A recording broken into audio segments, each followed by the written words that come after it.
a mudança do perfil das ações trabalhistas, o PJE e o impacto na litigiosidade. A doutora Maria Beatriz Vieira da Silva é graduada em Direito pela Universidade Federal de Santa Catarina, mestre em Direito Comparado pela Universidade de Miami, ex-professora de Direito Processual do Trabalho da Universidade do Extremo Sul Catarinense, Unesc, Criciúma. Foi conselheira pedagógica da Primeira Região, pela Escola Judicial do TRT Santa Catarina, membro da Coordenação Técnico-Científica da Escola Judicial do TRT e juíza do trabalho titular da 2ª Vara do Trabalho de São José e atual diretora do Foro Trabalhista de São José. O colega José Lúcio é formado em Direito pela Universidade Mackenzie, mestre em Direito pela Universidade de Lisboa, Portugal, foi conselheiro do Conselho Nacional de Justiça biênio 2011 e 2013, juiz titular da 3ª Vara do Trabalho de Blumenau e atualmente é vice-diretor da Escola Judicial do Tribunal Regional da 12ª Região. Então, agora, passo a palavra à doutora Maria Beatriz. Bom dia ou boa tarde. Um prazer estar aqui. Depois desse debate tão acirrado, eu acho que o nosso painel vai ser um pouquinho mais tranquilo, né, Lúcia? Muito já foi dito sobre o tema da litigiosidade, um tema esse que, como juízes do trabalho, nos preocupa muito e nos aflige diariamente. Eu tenho quase 23 anos de magistratura e não me recordo, nos anos passados, de trabalhar tanto, ou ter a sensação de trabalhar tanto, de sair do fórum e achar que ainda tem muito o que fazer. O PJE, eu acho que nos trouxe essa sensação de urgência, eu acho que isso é senso comum. Antigamente, se a gente não queria trabalhar em casa, deixava os autos físicos em cima da mesa, ia embora, pronto. Agora a gente fecha o PJE e sabe que as petições estão entrando, os despachos estão vindo. Então, essa angústia, esse quase desespero, que eu vejo que é comum entre todos os colegas, é o que a gente vai tentar abordar aqui nesse painel. O advento do PJE aqui em Santa Catarina, de 2011 para cá, ele trouxe 261 mil ações. 230 no primeiro grau, 230,8 e 30,2 no segundo grau. O ano passado, a gente teve 95 mil ações trabalhistas no estado todo de Santa Catarina. É um número assustador e que nos faz pensar o que a gente pode contribuir, talvez, para reduzir esse número de ações. Muito já se foi dito aqui, eu vou tentar passar, eu tinha abordado alguns temas que já foram exaustivamente abordados aqui, mas a gente vive numa cultura que é bastante paternalista, individualista, e a desembargadora Ana Carolina Zaina, do Paraná, ontem abordou muito bem. A atual geração é muito hedonista e infantilizada, e a gente vê que tudo é feito para que o judiciário resolva. Ah, tem um problema? Vamos entrar com uma ação. Então, esse número de ações se deve também a isso. E eu me preparando para essa palestra, eu li um artigo muito interessante do professor Boaventura de Souza Santos, e ele fazia uma análise sobre litigiosidade e desenvolvimento econômico e social. Muitas vezes a gente pensa, e aqui já foi até abordado, eu fiz o meu LLM em Direito Comparado nos Estados Unidos, e me chamava muita atenção de que 95% dos processos são resolvidos fora do judiciário, apenas 5% seguem para o judiciário. Então, o judiciário pode dar esse tratamento adequado para essas ações que são submetidas, ao nosso contrário, né? Mas o que eu vejo é que assim não há uma boa vontade de se resolver fora do judiciário, até pela questão da insegurança jurídica, né? E isso, obviamente, afeta os números, né? Voltando ao professor Boaventura, ele dizia que o desenvolvimento social não está atrelado ao número de ações do judiciário.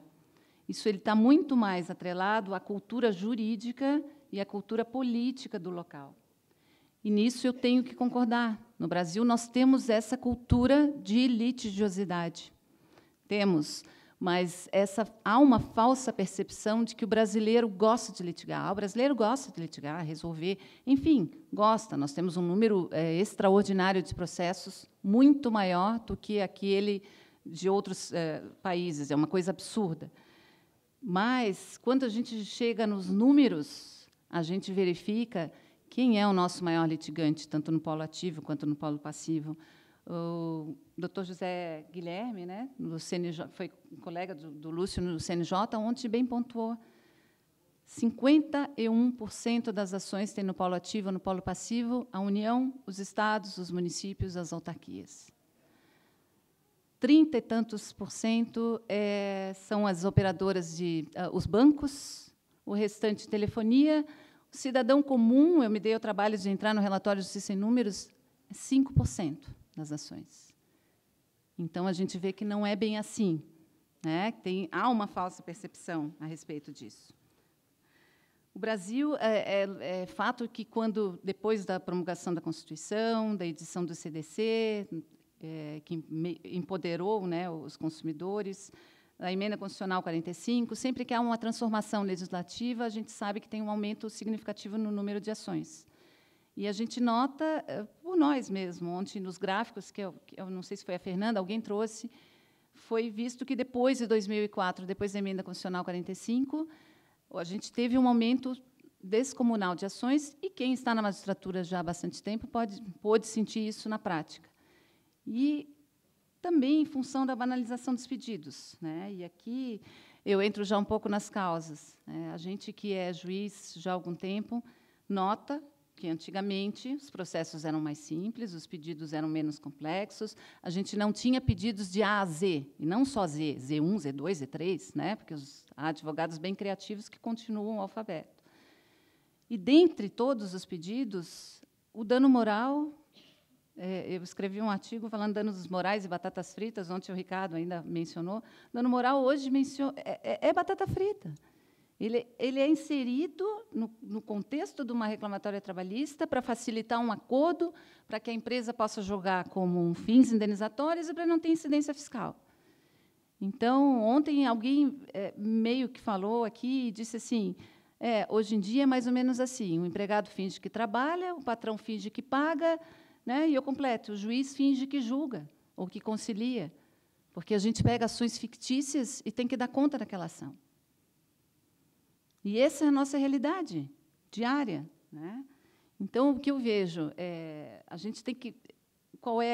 Eu tinha vários assuntos para abordar, mas assim, eu quero me focar em vários pontos. O que a gente pode contribuir, talvez, para essa mudança, nesse aumento da litigiosidade? Primeiro, nós temos um prazo prescricional absurdamente longo, 2 anos para o empregado entrar com a ação. Nós assistimos uma palestra da juíza Shona Simon, da Escócia, o ano passado. Ela disse que na Escócia eram 90 dias, mas que não era um prazo fatal.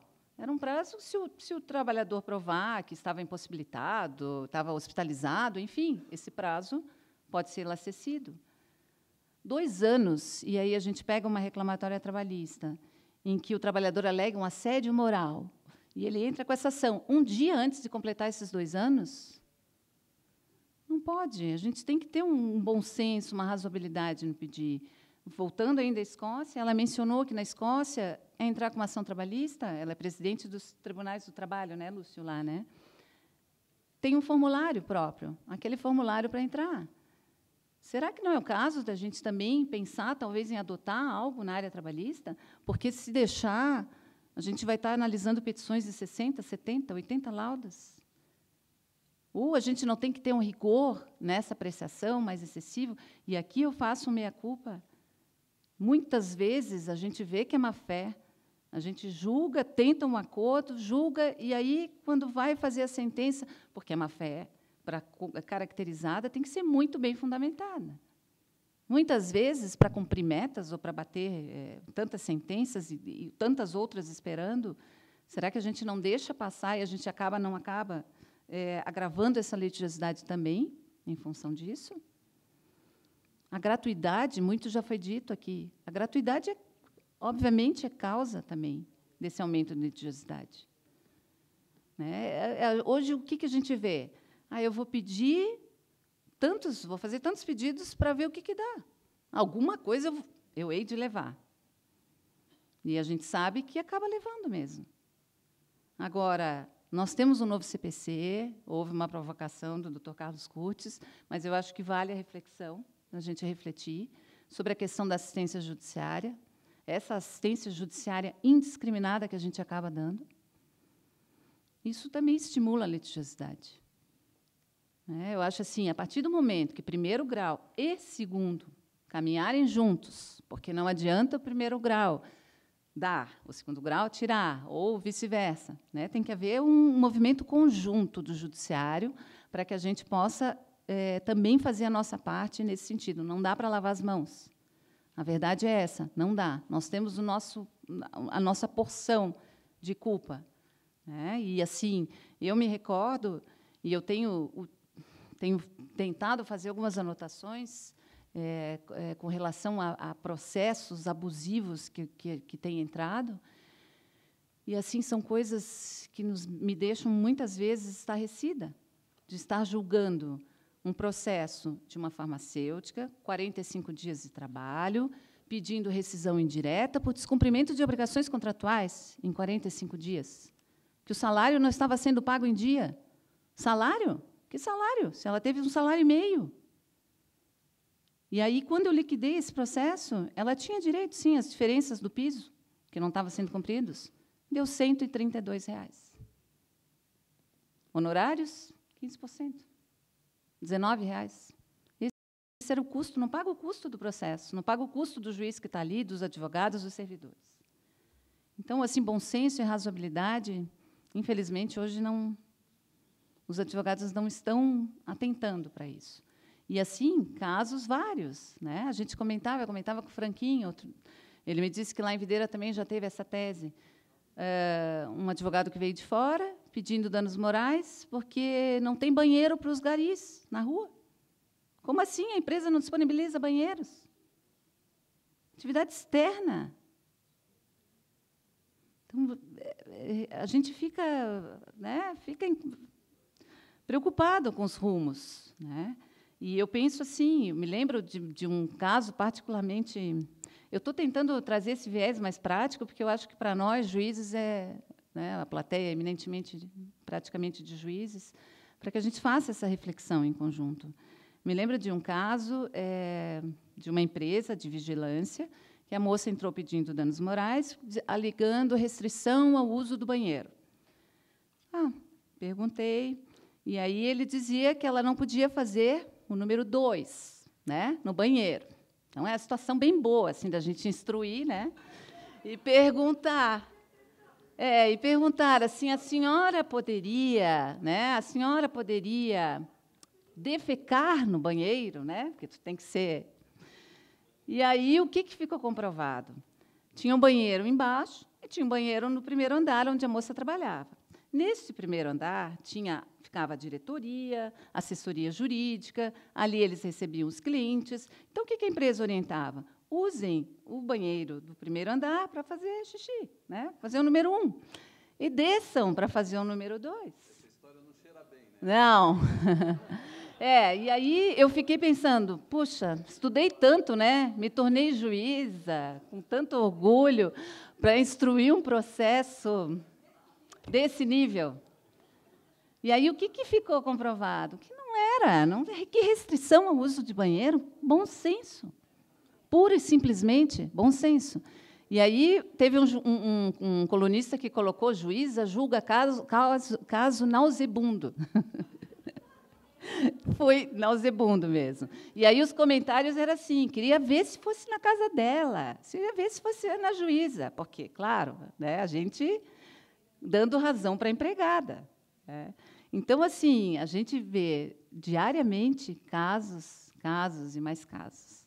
E eu vejo, como o nosso tempo é breve, e eu sei que o José Lúcio tem muito a dizer, eu quero concluir, eu sei que está todo mundo querendo também ir para o almoço, mas no sentido de que nós temos nas nossas mãos os instrumentos para impedir, em parte, esse aumento da litigiosidade.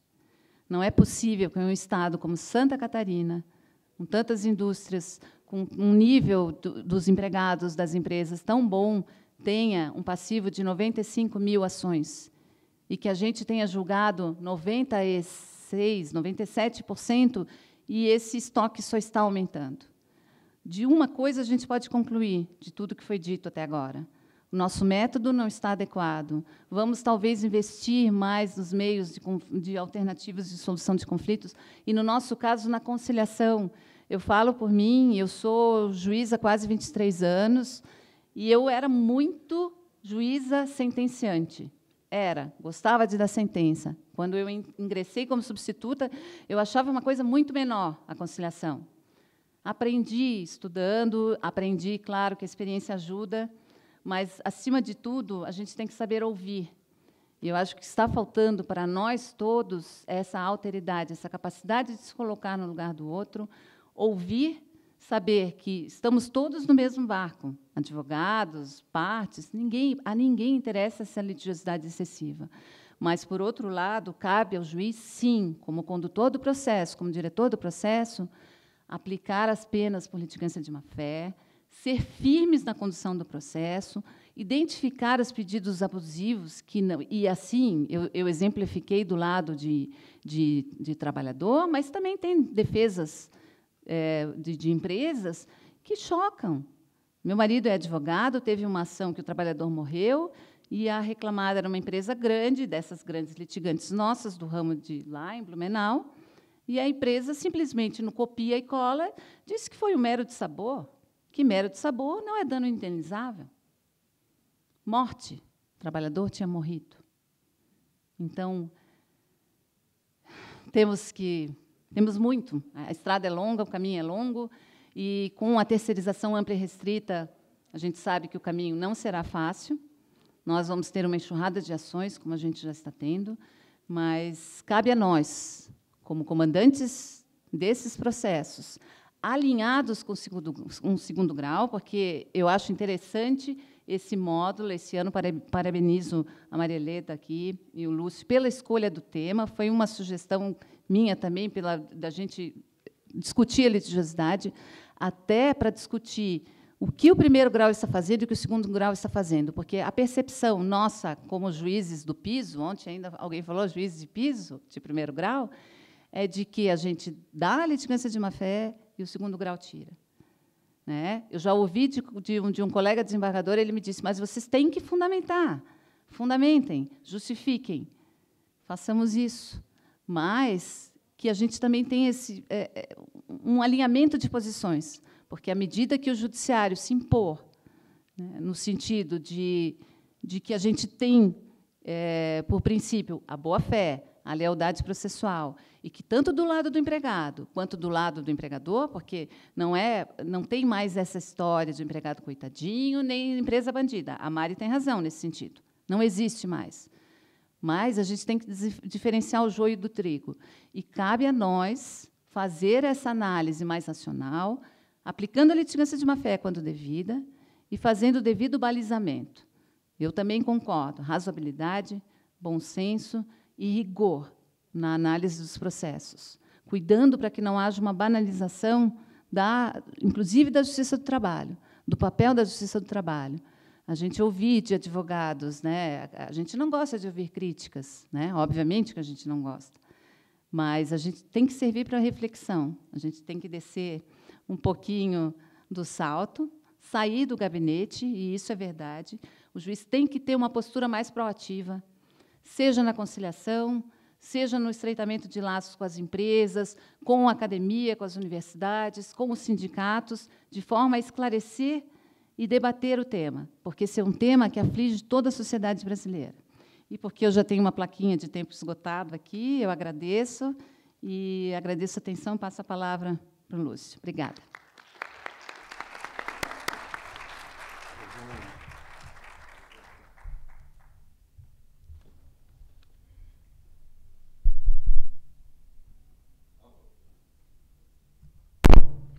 Agora sim.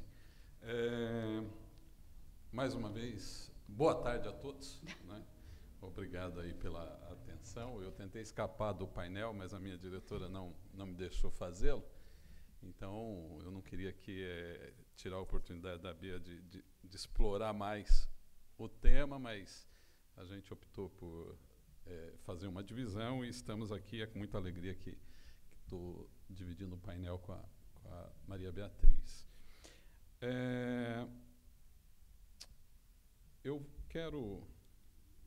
Eu não sei para onde eu aponto aqui.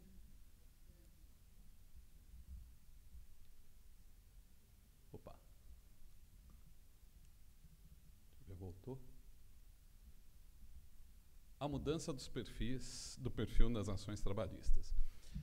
Porque, assim, a gente sente a questão da litigiosidade, todo mundo nos nossos encontros, a gente conversa, a pauta, o número de processos, esmagadora, a gente trabalha. Eu trabalhava muito, né, em São Paulo, né, quem passou por lá sabe o volume, né, do que era trabalhar em São Paulo. Mas tinha também algumas coisas que amenizavam um pouquinho isso. Lá a gente não era tão burocrático, né? A gente ouvia uma testemunha só e bal para o resto. Se a parte não trazia testemunha na audiência e se comprometeu, paciência, como diz o CPC, como diz a lógica, né?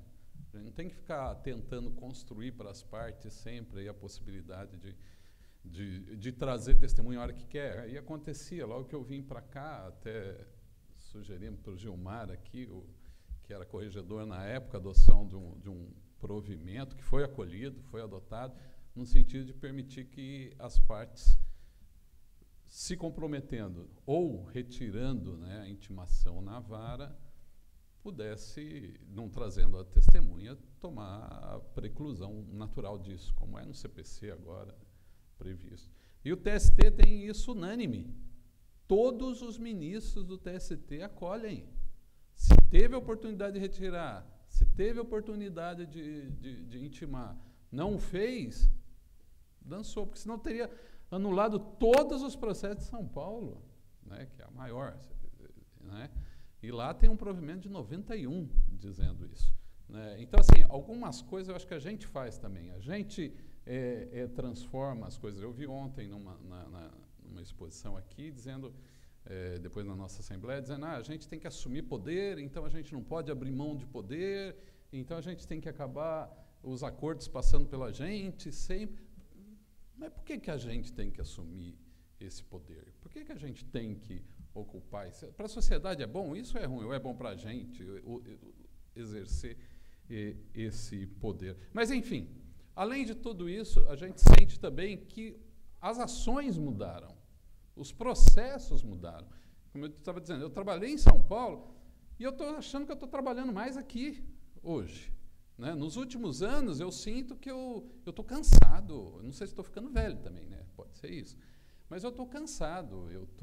Esse é o meu sentimento. Aí eu olho para a pauta e minha pauta está longe. Isso me incomoda, isso me atrapalha, e aí eu me policio, eu tenho que trabalhar mais. Ou seja, todo esse sentimento. Agora, por quê? Será que houve a mudança desse perfil? Vamos ver aqui. Ó. Vamos dar uma olhadinha um pouquinho, não tanto, né? No passado. Isso aqui, ó, era um termo de audiência que a gente fazia. Isso era a nossa sentença em São Paulo, no caso de revelia. Né?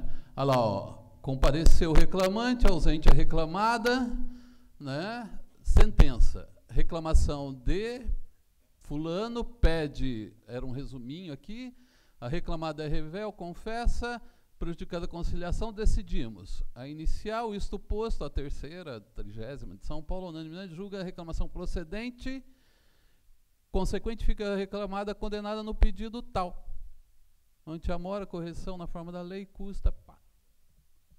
Né?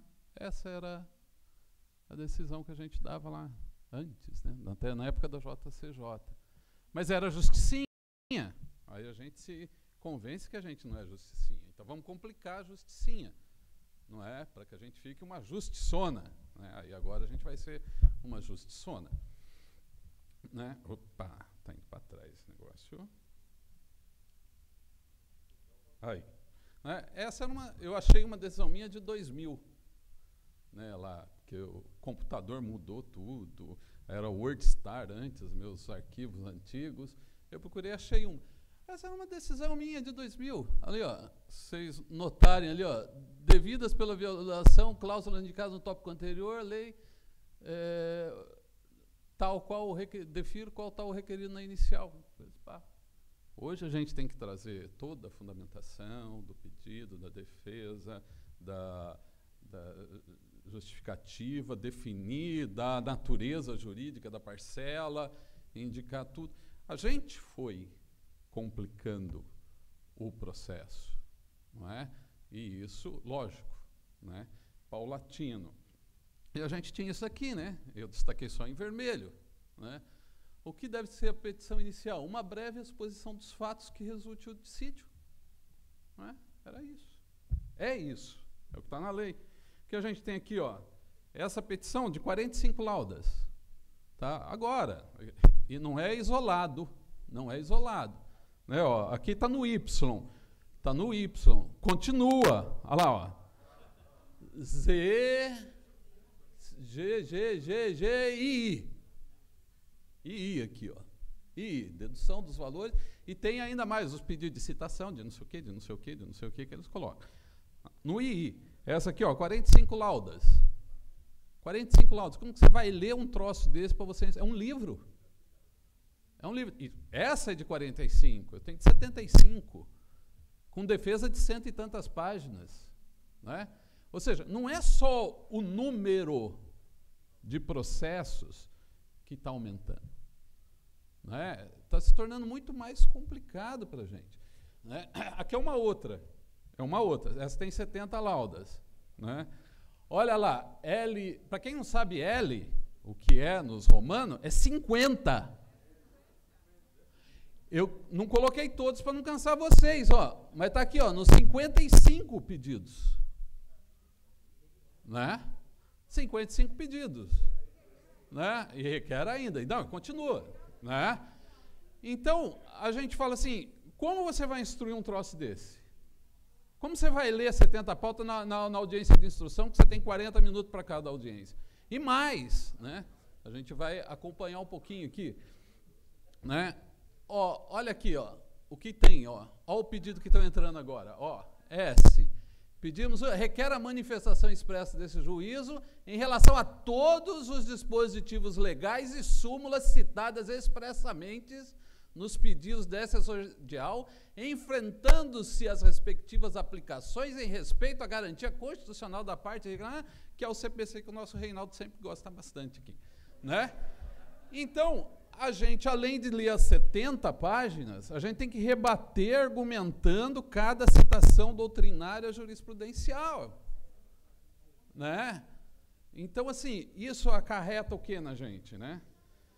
E aí a gente se depara com a crescente litigiosidade. Porque a gente, em certo modo, é uma das causas. Não estou falando que é a causa, porque as causas são muitas aqui. A gente está tentando identificar. Uma das causas é a gente que faz também. A gente que aceita, a gente que deixa todos pobrezinhos, dá custas isenta de perícia, a União paga, aquele monte de perícia pedida, né? A gente não dá sucumbência, a gente passa a mão, a gente permite que as empresas que não pagam chegam lá e pagam pela metade, de um lado e outro. Né? E depois a gente reclama que não quer conciliação prévia, porque vai se sonegar direitos. Aí o cara chega lá na nossa cara, faz um acordo pela metade e a gente homologa. Né? Então, é complicado. E isso acarreta o quê? Né? Por nossa parte. Né? É nossa parte que faz isso. Né? Olha lá. Ó, o que é isso? Olha lá, o que vai acontecer? Ó, é o que a gente está fazendo. A crescente litigiosidade na Justiça do Trabalho. Né? Vamos. É o que a gente está passando, né? Os números. Falou, por exemplo, na minha vara, né? Que a gente vai estimulando ou não coibindo e tal. Aí, até 2001 era 1.000, 1.050, 1.100, 900 processos.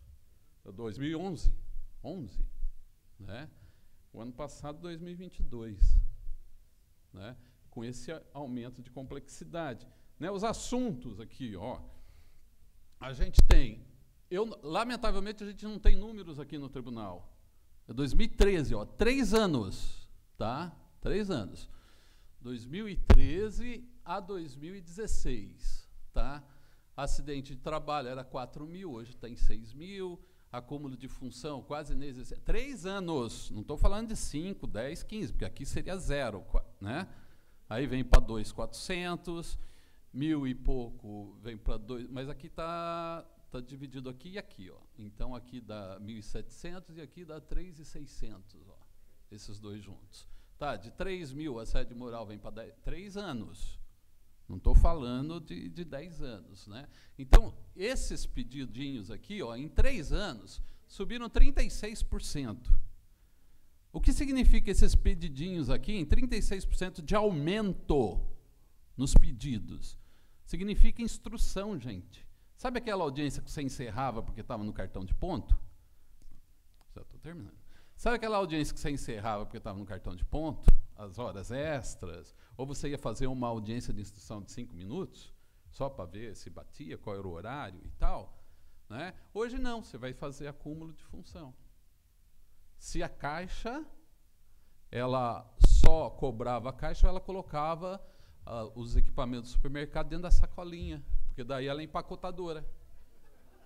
Né? Tem isso. Se a caixa do banco recebe muita reclamação dos clientes, porque daí é dano moral, porque ela não está ali para receber reclamação dos clientes. Né? É dano moral. Né? O cara, se ele tinha meia fornecida pelo patrão, porque ele tinha que ir de sapato e meia, e aí camisa social, se a empresa dava. Ué, porque senão ele ia sem, né? Então, e a gente tem que fazer essas benditas perguntas, né? E aí, tudo isso vai para a instrução.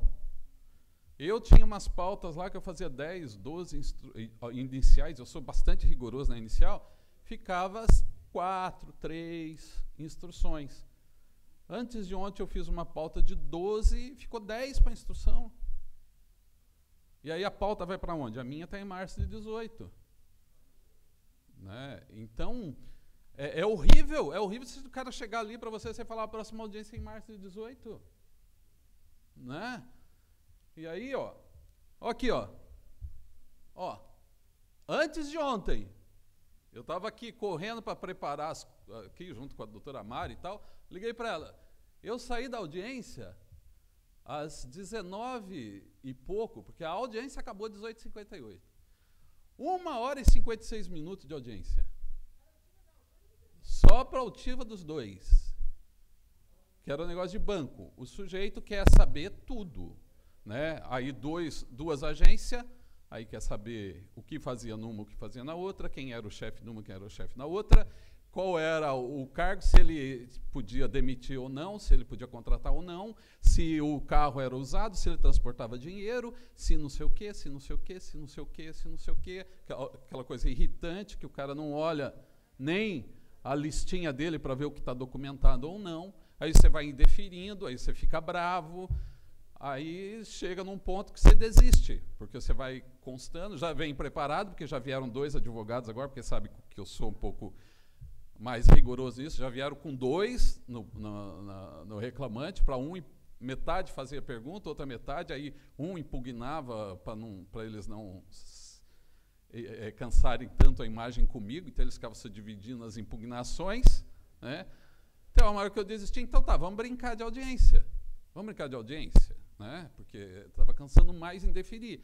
Aí terminou, deixei eles 1h56 para ouvir 2. Aí eu falei, doutores, não acabou o tempo da audiência de vocês. Agora é na pauta, se ninguém tem pressa para acabar com o processo. Né? Eu já peguei uma vez uma de 75 páginas e falei, vamos ler, doutores? Vamos ler em audiência? Porque eu não tenho como instruir sem ler. Como que eu vou fazer uma pergunta sem ler? Eu tenho que ler a inicial. Mas daí eu vou ter que ler a defesa também, que é 100 páginas. Vamos ler? Ué, a CLT fala que a inicial será lida. Está na CLT. Vamos brincar. Assim, eu acho que falta um pouco, eu não quero fazer catarse aqui, né? Embora a gente esteja irritado, né? Eu também estou irritado, então a gente de repente tem que tacar fogo em tudo, né? Não é assim. Eu vi a minha colega de bancada falando, a gente tem que ouvir. Eu ouvi 2 horas, gente. Eu ouvi 2, né? Como que... Não é? E se tivesse só essa audiência, tudo bem, né? Mas a gente... E assim, e aí vem, né? O nosso sentimento de incompetência, nosso sentimento de falibilidade, nosso sentimento de impotência, nossa fragilidade de, pô, como que eu vou marcar uma audiência para o ano que vem do trabalhador? Né? A cobrança nossa, a cobrança da corregedoria, né? Cobrança dos advogados, para o ano que vem. Né? Bom, sem contar a pluralidade no polo passivo, tem ação com 25. Tem lá da TECA aqui, acho que o pessoal vai receber no tribunal, tem 20 no polo passivo. Só para você ficar qualificando o preposto e o advogado em sala de audiência, você gasta meia hora. Uma audiência que é para ser 10 minutos.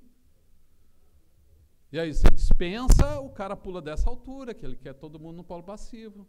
Aí você não cita, adia a audiência, é mal uma agenda perdida, porque não dá para citar todo mundo, 25. Uns 3, 4 escapam da citação. Daí você tem que mandar por edital, aquela porcaria. Né? O PJE, né, que a Beatriz passou. Em plantão eu nunca era acionado. Eu fiquei 3 dias de plantão. 3 dias, porque a gente dividiu lá na vara em 4 lá em Blumenau, o plantão de recesso. Eu fiquei 3 dias, 5 pedidos de plantão. Tudo improcedente, né? Mas o advogado fica lá no escritório, daí no recesso, PJE, ele não tem que ir lá despachar, né? Ele entra ali no PJE, pá, eu nunca tive isso. Primeiro ano de PJE eu tive 4 ou 5 chamados no plantão. Aí a menina me liga, tem um pedido, não, mas isso é rescisória, é pagamento, não é coisa para plantão, urgência. Né? Enfim, e daí a gente tem que aumentar a nossa estrutura, né? Aí, antigamente eu era sozinho, em 21 anos atrás, né, quando eu ingressei, era só o juiz. O assistente fazia execução. Né? Aí depois a gente consegue o assistente, que vem para ajudar nas sentenças. Depois a gente pega um substituto, daí a gente pega um outro assistente para o substituto, daí os assistentes ficam fazendo sentença, enquanto a gente fica nessas outras tantas demandas, a gente corrige, a gente faz, a gente se cansa, e a gente é contra a terceirização, né? Mas a gente mesmo vai terceirizando um pouquinho a nossa atuação dentro da unidade, né? Porque aí precisa de mais funcionário, mais não sei o quê. Então, assim, são todas essas coisas que, assim, embora não seja o objetivo de catarse, mas é coisa que nos incomoda. E mais uma vez, eu tenho que parabenizar aqui a escolha do tema, porque a gente tem que pensar o que vai fazer. Se a gente viver, não é assim. Né? A magistratura tem que ser um modo de vida. E a gente está aí caminhando para um meio de morte. Obrigado.